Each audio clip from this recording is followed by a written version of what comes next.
Good morning. The House has resumed. The House is engaged in the first reading of the Maori Purposes Bill. Honourable Shane Jones has the call. He's just over 9 minutes remaining. Speaker. Shane Jones. Kia ora no tātou. Greetings. This speech, sir, carries on from a flow of great ideas that was rudely interrupted last night, but such is the timetable of the House. Sir, a part of this bill, which we are very keen to support, lies in Part 2. And unlike other members, Maori members of the House who are not in the Labour Party, I won't read a prepared speech, sir. I'll speak as a parliamentarian should do, from prior experience in the heart. Part 2, sir, enables Maori asset-owning organisations that hold interests in the fishing industry to go through a transition of structural reform without having to add an additional burden to this, what is essentially a bureaucratic process. So it will allow organisations, when they restructure, to move from one organisation that is deemed to hold the mandate for iwi governance purposes to another organisation, and that's sensible because the social and political circumstances surrounding Māori are not static, they are dynamic. And in order for this dynamism to continue unabated, we must not and should not leave in law impediments that create additional costs, sir, to people wanting to ensure that the structures, that the assets and the people are lumbered with are not ill-suited for the circumstances that they confront when trying to make revenue, money and create dividends from these treaty settlement endowments. Sir, in addition to that, changes are contemplated in the operations of the Māori Land Court. The Māori Land Court, as you would know, sir, is a source of great debate and dissension on the marae in Māoridom. At one level it's seen as an agent of dispossession. The other side, sir, it's seen as an institution that safeguards the rights of current generations and also provides a buffer of support that future generations won't lose their birthright or indeed their heritage tied up in land. But at all times, sir, the judges of the Māori Land Court and the staff associated with the administration of the court need to be operating in an efficient manner that does not cause additional costs to lie upon the communities of Māori landowners who, sir, are probably on the lowest tax brackets. And that reminds me, sir, recently when the tax reform changes went through, it was a source of considerable concern to our kaumātua and people around Māoridom that the Minister of Māori Affairs had overlooked the fact that Māori landowners now face a higher tax rate as a consequence of his inattention. And, sir, as a consequence of him not moving the Māori landowner tax rate in a fashion commensurate with the other tax changes that Honourable Bill English brought in, perversely enough, those groups of taxpayers are at the moment lumbered with a disproportionately higher tax rate.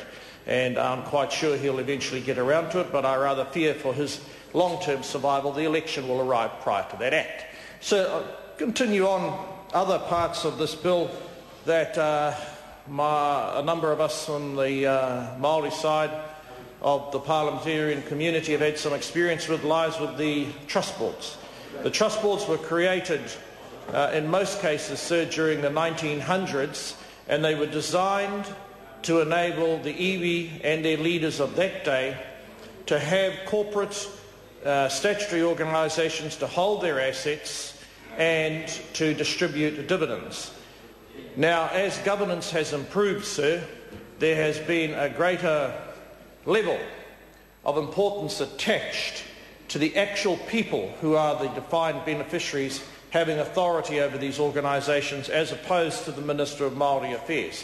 And this bill moves in the direction, sir, that those organisations will not be responsible in an exclusive fashion to the Minister of Māori Affairs. Such changes, sir, have been promoted by the Auditor General's Office, who has a responsibility to audit these organisations on a regular basis, and often, sir, represent a very high cost in terms of their audit fees, but that's another matter. So, sir, this movement towards establishing the authority back with the people to exercise oversight in relation to these organisations is a development that should be welcomed. Of course, sir, these organisations nowadays are regarded as somewhat anachronistic. The Tainui Trust Board, the Ngaitahu Trust Board, and a host of others have since been superseded. In the case of Ngaitahu by the Runanga and a variety of satellite organisations, the Papatupu organisations, which gives their major authority a mandate. But underlying all these structures, sir, is the important principle, which is why we are keen to support it, that the people who are legally entitled to enjoy the fruits or indeed suffer the costs if things go wrong of the endowment have the authority to direct how the organisation should be run, and indeed have the authority to nominate, either appoint or elect directly the people who will be the individual governors. And although it's a change that comes after a lot of protestation, it's a change that signals that unless people are actually put in a position where they're controlling what's happening to the organisations that they are putative owners of, so you cannot expect that accountability will improve. In fact, it's probably a good lesson here, sir, in terms of how organisations in mainstream society have gone off the boil as well.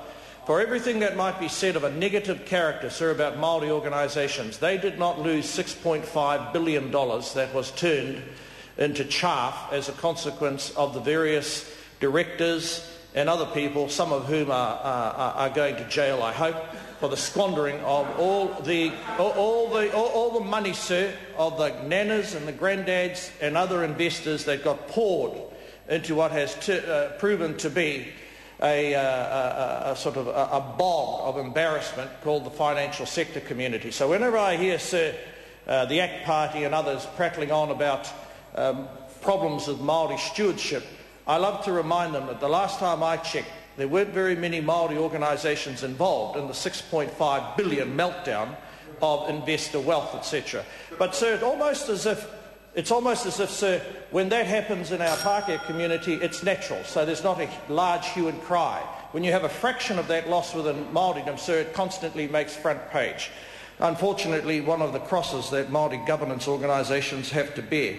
But, sir, I want to come back to and round up this contribution, which is the final contribution from us on this side of the House, the calm before the storm, because legislation is about to be debated that goes to the actual heart of Maori citizens' individual well-being and wealth. But that's to do with labour relations, and those speeches will soon follow. So the fisheries has been a successful waka for Maori, and it's not unrelated to the aquaculture changes, which I do support, sir, and I'm glad that they're going to the Select Committee, but the changes to the Maori fisheries, iwi organisations, and the changes to how Maori iwi organisations might eventually receive their 20% entitlement to the aquaculture are connected, and everything we do to improve the governance capabilities of those organisations and their ability to generate wealth should be supported. Nā reira, tēnā koutou, tēnā tātou, kia ora tātou katoa.